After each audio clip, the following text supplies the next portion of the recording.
नमस्कार मित्रांनो, आता आपल्या महाराष्ट्राचे मुख्यमंत्री श्री एकनाथ शिंदे यांनी माझी लाडकी बहीण ही योजना सुरू केली आहे।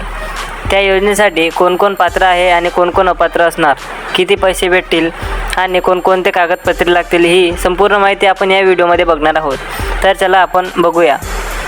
मुख्यमंत्री लाडकी बहीण योजना, त्यासाठी महिलेचे वय 21 ते 60 वर्ष असले पाहिजे आणि 1500 रुपये दर महिने मिळणार आहेत। या योजनेसाठी महाराष्ट्र शासनाने दरवर्षी 46,000 कोटी रुपयांचा निधी उपलब्ध केला आहे। ही योजना जुलै 2024 पासून सुरू होणार आहे। कोण असणार पात्र? जी महिला या योजनेचा लाभ घेत आहे ती महिला महाराष्ट्राची रहिवासी असली पाहिजे। महिला विवाहित, विधवा, घटस्फोटित आणि निराधार महिला असली पाहिजे। लाभार्थी कुटुंबाचे वार्षिक उत्पन्न रक्कम रुपये 2.50 लाखांपेक्षा जास्त नसावे। या योजनेचा लाभ कोणाला मिळणार नाही?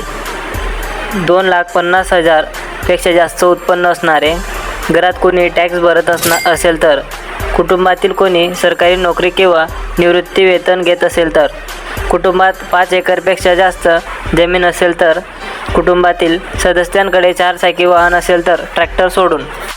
या योजनेसाठी लागणारे कागदपत्रे: आधार कार्ड, रेशन कार्ड, उत्पन्न दाखला, रहिवासी दाखला, बँक पासबुक आणि फोटो इत्यादी।